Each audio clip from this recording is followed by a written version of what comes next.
हरियाणा की बेटी और भिवानी की बहू सीमा सांगवान कलीरामन ने राष्ट्रमंडल खेलों में शानदार प्रदर्शन करते हुए देश के नाम कांस्य पदक हासिल किया।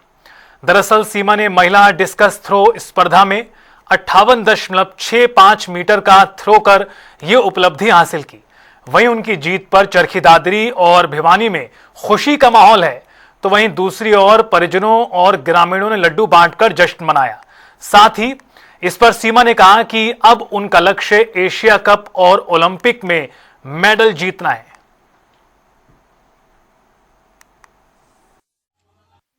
कॉमनवेल्थ में मेडल लेके बहुत खुशी हो रही है। डिस्कस की शुरुआत तो सर मेरे स्कूल से हुई थी, क्योंकि वहाँ पे जो टीचर्स होते थे वो खुद तैयारी करते थे, तो उनको ये होता था कि जिन बच्चों का खाली पीरियड है तो उनको लेके आओ, वो आगे से डिस्कस वगैरह उठा के लेके आएंगे।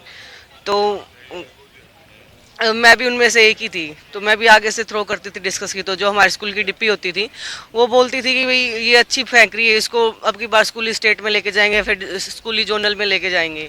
तो जोनल में भी मेरा मेडल आ गया, डिस्ट्रिक्ट में भी मेडल आ गया। फिर जब स्टेट में गए ना तो किट देते थे पहले, और अगर स्टेट में मेडल आता था तो उसके साथ कुछ प्राइज़ देते थे, जैसे टिफ़िन हो गया, थर्मस वगैरह हो गया। तो मेरा ये था कि जितना अच्छा मेडल आएगा उतनी अच्छी किट मिलेगी और उतना अच्छा प्राइज़ मिलेगा। तो मेरा इंटरेस्ट उस वजह से शुरू हुआ सर। तो एशियन गेम्स का हाँ अभी है वो हमारे दिमाग में पूरी तरह से, क्योंकि इंडियंस एशियन गेम्स को ज़्यादा प्रेफरेंस देते हैं कि वो उनको लगता है भाई सबसे बड़ा इवेंट एशियन गेम्स है। लेकिन ज़्यादा टफ कंपटीशन जो रहता है वो हमारा कॉमनवेल्थ गेम्स में रहता है, जहाँ की हमने पहला जो स्टेप है उसको हमने आराम से अचीव कर लिया है और अब हम पूरा फोकस एशियन गेम्स के ऊपर है।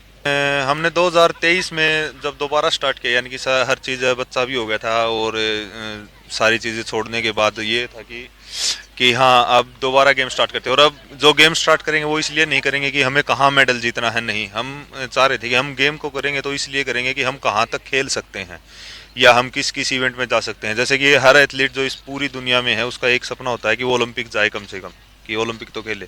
तो हम भी उसी सपने के साथ चले हुए थे। उसके बीच में मेडल कौन सा आता है, कौन सा नहीं आता है, कहाँ परफॉर्मेंस डाउन है, कहाँ अप है, वो नहीं है कि ये लॉन्ग टर्म प्लान हम जिसको बोल सकते हैं। तो इसमें परफॉर्मेंस है हमको कंसिस्टेंट रखनी थी। ये नहीं थी कि भाई मैं यहाँ 60 मीटर लगा दूंगा या फिर मेरा ब्रॉन्ज या फिर मेरा सिल्वर या फिर गोल्ड आ जाए वो 55 में, वो मैटर ही नहीं करता। जब हम मीटर्स की सोचते हैं या परफॉर्मेंस को लेके सोचते हैं तो शायद हम उतना अचीव नहीं कर पाते। हम उसके विजय पर हमें राष्ट्र का गौरव का विषय है, प्रदेश के लिए गौरव का विषय है, हमारे जिले के लिए गौरव का विषय है और हमारे विश्वविद्यालय के लिए अति गौरव का विषय है कि हमारी छात्रा ने इतने अच्छे स्तर पर अपना उत्कृष्ट प्रदर्शन दिखा और ब्रॉन्ज मेडल जीता है। मैं मुख्यमंत्री जी को भी और जिले के सभी लोगों को मुबारकबाद देती हूँ इस बात के लिए।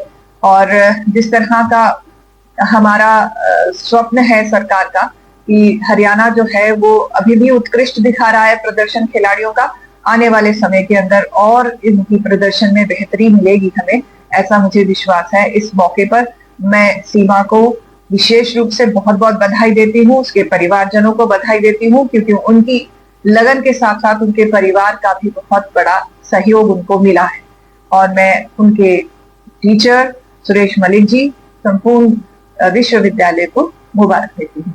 आपके यूनिवर्सिटी की बेटी है, कॉमनवेल्थ में ये हमारी जो विद्यार्थी है ये तीसरी है। उससे पहले नीतू और मोहित, दो लोगों ने पहले इसका प्रदर्शन में गोल्ड मेडल और ब्रॉन्ज मेडल लिया था। मुझे यहाँ पर योग्यताओं की कमी कहीं नजर नहीं आती, बच्चों की लगन में भी कोई कमी नहीं है। हम सुविधाएं पर उनको उपलब्ध कराने में थोड़े पीछे हैं, पर हम कहीं ना कहीं उसको पूरा करते हुए विद्यार्थियों को, उनकी मोटिवेशन लेवल को हम हाई रखते हैं।